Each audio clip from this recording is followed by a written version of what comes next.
brought this tractor home. This front left tire was dead flat. So I put some air in it, the tire pumped up, completely reinflated, and then was completely dead flat again in about 5 minutes. So I took it to my friends at Allis Schwab this morning, dropped it off, and they called me about 3 hours later, said it was done. They put a brand new inner tube in it and of course reinflated it. I think they charged me $27.95 for the tube, and they charged me $9.99 for the labor. So I thought that was well worth it.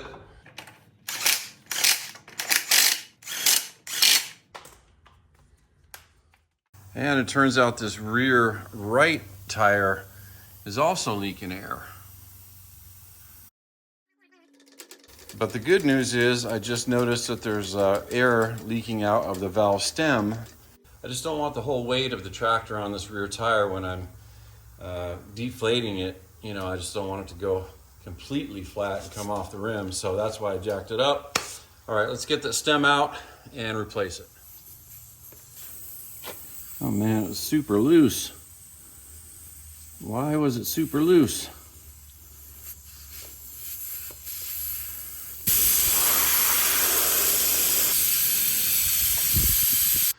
All right, well, here is the one that came out of the tractor.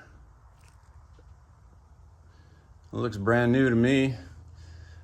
Probably nothing more than just being loose. And here's, in comparison, 3 that I found in my drawer that I think are also new. So I'm just gonna reinstall that and tighten it down and reinflate the tire. We'll see what happens.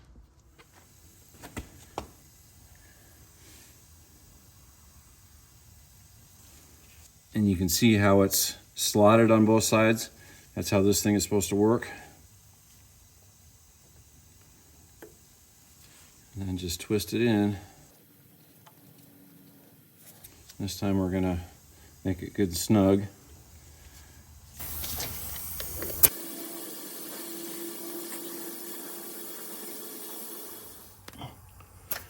All right, good.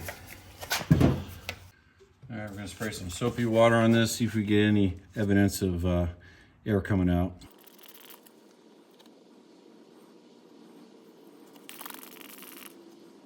All right, looks good so far. All right, I'll set the tractor back down on the ground, give it all its weight on this tire again, and we'll check it again.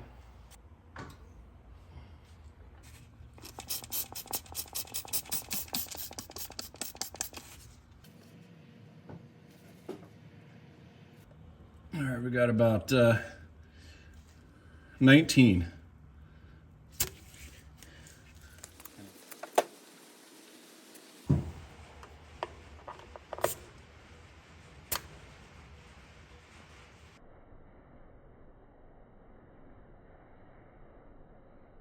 All right, the tires are fixed. I've got this thing pulled outside, even rinsed it off and dried it. So let's finally jump in, see what we have first of all, and what condition this thing is in. And if you stick around to the end of this video, I have a surprise for the future that I'd like to share with you. So without much delay, I'm gonna say the outside is in excellent condition. I mean, this looks like a professional paint job to me. There's absolutely no rust anywhere on this unit.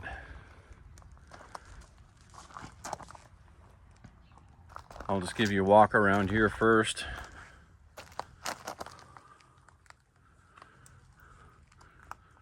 I don't know if you can see in there, but it even has radiator shutters installed. And you don't normally see those on these old tractors. Those are normally missing. This is where the control rod should go for the shutters, but that is missing. Well, not a big concern right now. The shutters are open. I'll try to find a rod for it.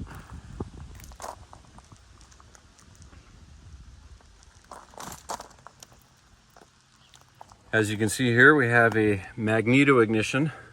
There's no external coil. And if you guys don't know what that means yet, that means that this tractor does not need a battery to run. The internal magneto fires its own coil, and that coil fires the spark plugs. So the only reason this tractor has a battery is for the starter. So you have the option of using the electric starter or the hand crank up front through this hole. And I was gonna say the other reason is lights. I thought this thing had a light on it somewhere.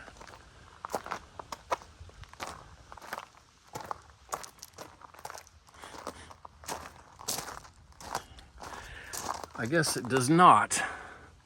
We'll get to this apparatus in a couple minutes. And of course, the elephant on the tractor here is this big bar. We'll skip that for a moment. So in this case, the only reason this tractor has a battery is the option to use the electric starter, which of course is nice. The serial number for this tractor is right in front of the gear shift down there. Right there it says tractor number. Literally says tractor number, TRACTORNO.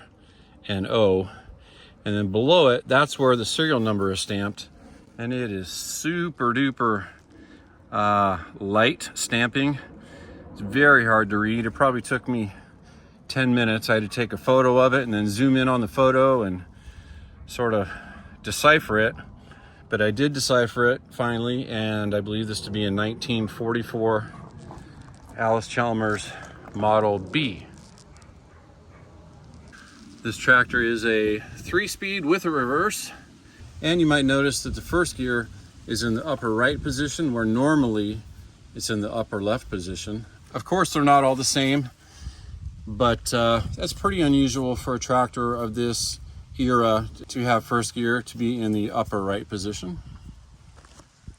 As far as gauges go, this tractor has an ammeter. Right now it's showing discharge, even though the battery is disconnected. So that's a curiosity right off the bat. The only other gauge on the tractor, well, I take that back, there's two more. There's oil pressure, and then on top is water temperature. So besides fixing the two tires and just that quick walk around, I have not examined this tractor yet. I wanted to wait till I got it on video so we could do it together. This is just a toolbox area on the Model B. It's a pretty good idea really, because all this in here is would be wasted space, otherwise it'd just be open. So I think that was pretty good engineering to go ahead and put that shroud under there and make it, you know, somewhat useful. Marvel Schleiber carburetor, just like on the Ford 960 and on many other tractors of this era.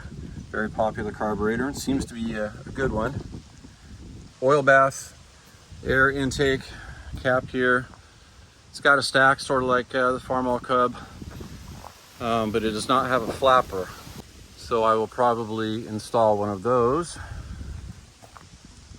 That's kind of neat here. It's got an extra drain cock for the radiator, or maybe that's the only one, I'm not sure. Like I say, I haven't looked around a whole lot yet.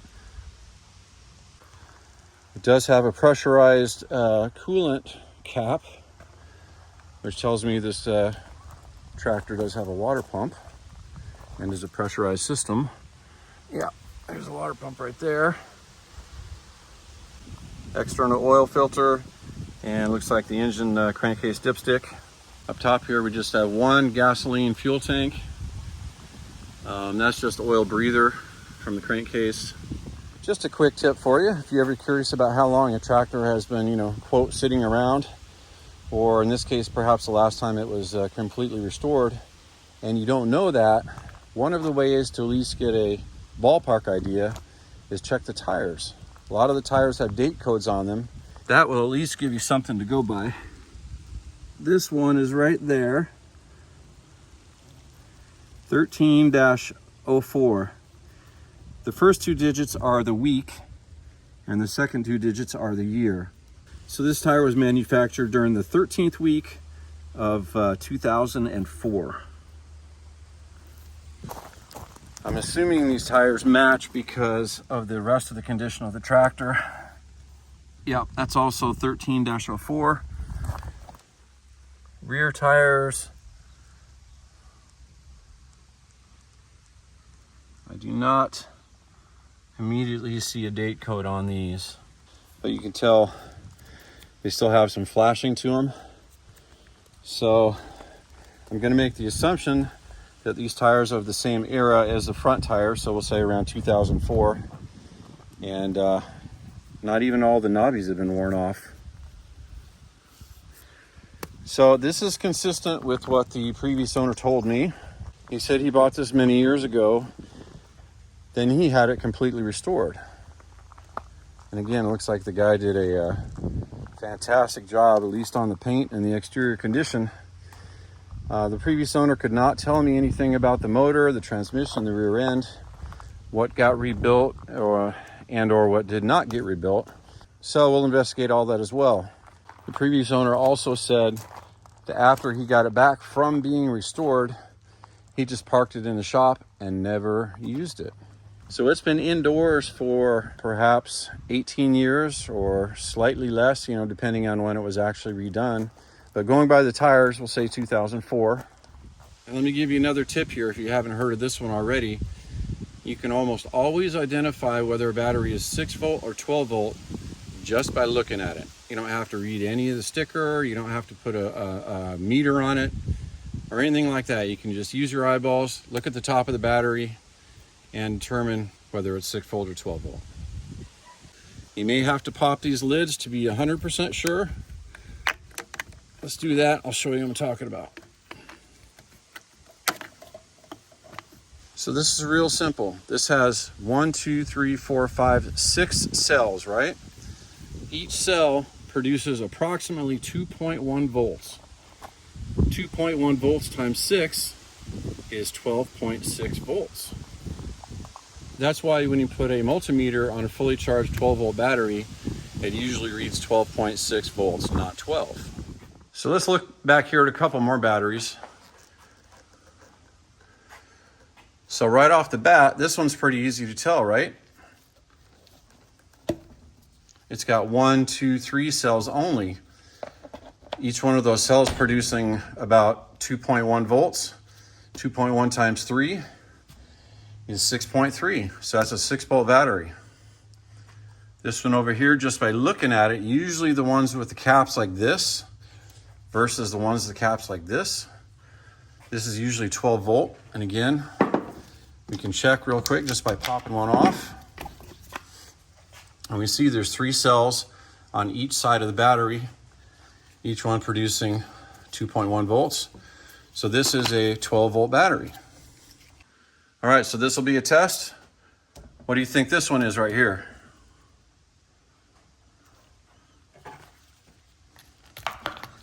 It's got the same type of caps as this one, which usually means there's 3 cells underneath each cap. 12 volt battery, 6 volt battery, 12 volt battery. So coming back to this battery on the Chalmers B I just purchased, even though we've already talked about this one, just by looking at it, we can tell that's probably a 12 volt battery. And if you have to pop one of those caps up and verify, 3 cells on each side equals a 12 volt battery. And again, this is how I got this tractor in this exact condition. I haven't done a thing to it except for the tires. So it's kind of nice to have a battery that's at least half hooked up, because I can tell this is the negative post here, and this goes right to ground. So I know this tractor has been converted to 12 volt, negative ground, but it is still a magneto ignition. So let's check the oil, the fuel, and the coolant, and then we'll move on from there.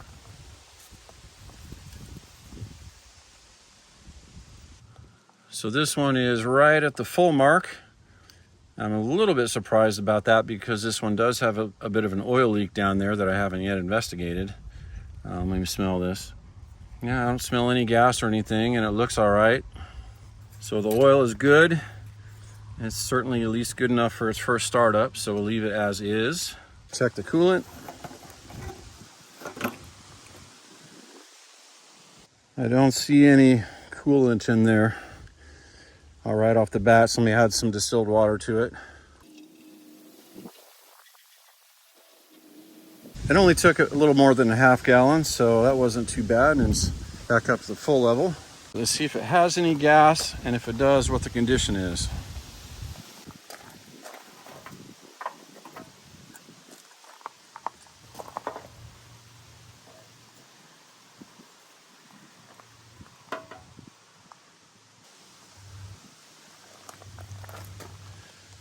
Well, it's hard. It's got perhaps an inch or two in the bottom of the tank, so there is some fuel in there. The good news is I don't see any evidence of water or dirt. But the bad news is, can you see that green tint?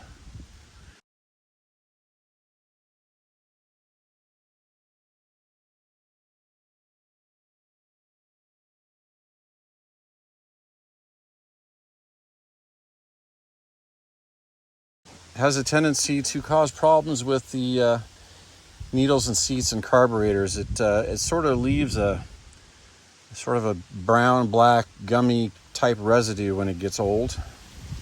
We may or may not have to rebuild that carburetor.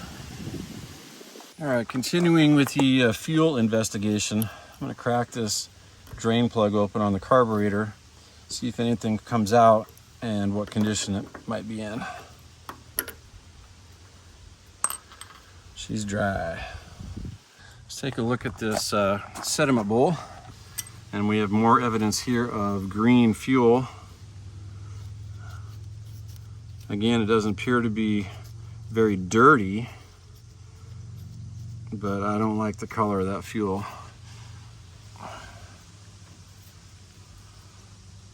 And we got some sediment in there. Oh boy. See all that stuff coming from the tank?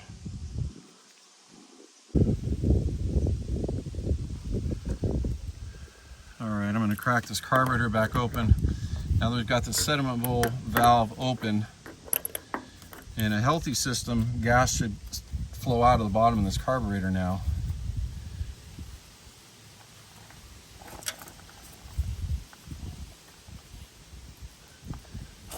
So that's somewhat good news. That means the needle and seat might not be stuck. And here we can see evidence of quite a lot of debris in the gas now. I believe most of that came from the tank, which went through the sediment bowl down through the carburetor. So I really don't want to take this fuel tank off. It's kind of a big deal in these Chalmers, the way they incorporate the tank underneath the edge of the hood, and then they get secured with this strap that goes around both of them and locks them down. You have to take the hood off and then the strap, and then there's also mounts for the gas tank. Looks like there's one up there. So I think what I'll do before I start it is, rather than disassemble this thing and flush it out, I'm just going to take the sediment bowl off and drain it out from the bottom and then flush it out from the top, and I think we can do it without taking it off the tractor. But with all that green stuff in there and all that sediment, I think we definitely have to address that before we try to run it. The only slightly good news about the fuel delivery system is right now the fuel is on, so fuel is flowing to the carburetor, and the carburetor is not overflowing. So that tells us that the needle and seat and float are functioning properly, which is good. That would be nice not to have to dive into that carburetor right off the bat, although there's not much to them. This fuel hose is pretty hard. At one point it was rubber. Right now it feels like it's so hard it feels like PVC or something.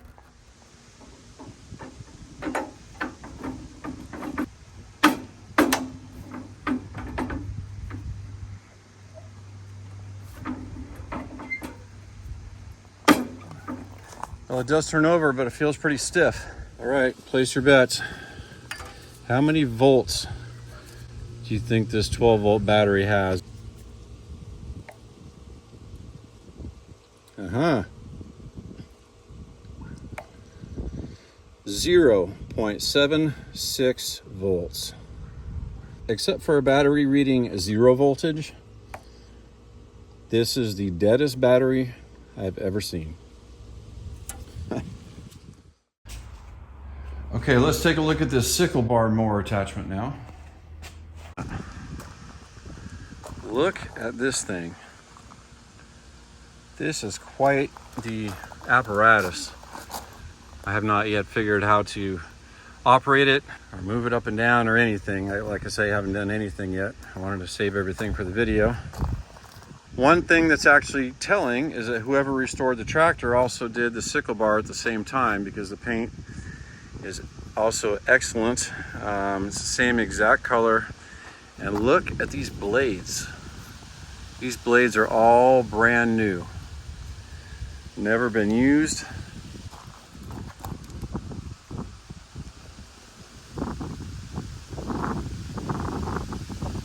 And at the rear of the tractor is the pulley that runs the blade apparatus.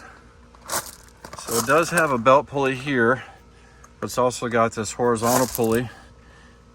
Belt has some age to it with some cracking, but it's a very thick belt, so it might be all right for a while anyway. Well, maybe not. It's pretty dry. Anyway, this belt clearly runs this pulley, which turns the shaft, and that shaft runs up here. So the shaft comes straight in here, then it looks like there's an internal gear there and a gear there that drives this shaft to this here, which looks like it's offset, and then that runs down there to the bottom and somehow actuates that up and down. Or if the thing was, you know, laid down on the ground to mow, it would be in and out like that.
The only thing I'm slightly concerned about at this point is how stiff the engine was to turn over. So I'm going to put some Marvel Mistral oil down each spark plug hole into the cylinder and let that sit until I get a chance to work on it next time. And here's the number one spark plug. So you can see it's kind of black and sooty, right? That means it's probably running a little rich. But the good news is that means it was running.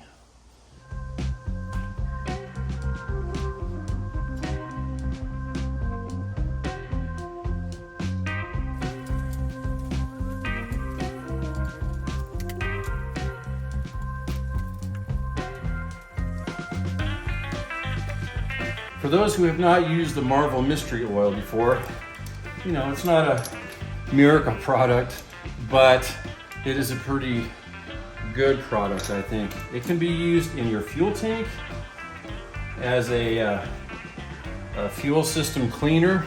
You know, it cleans your valves, cleans the intake, things like that. And it can also be used right down the cylinder as a lubricant.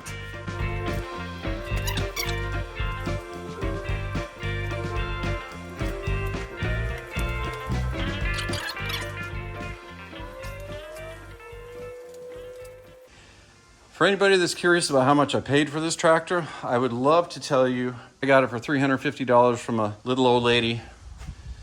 But in fact, I got it from a very nice guy who's a friend of a friend.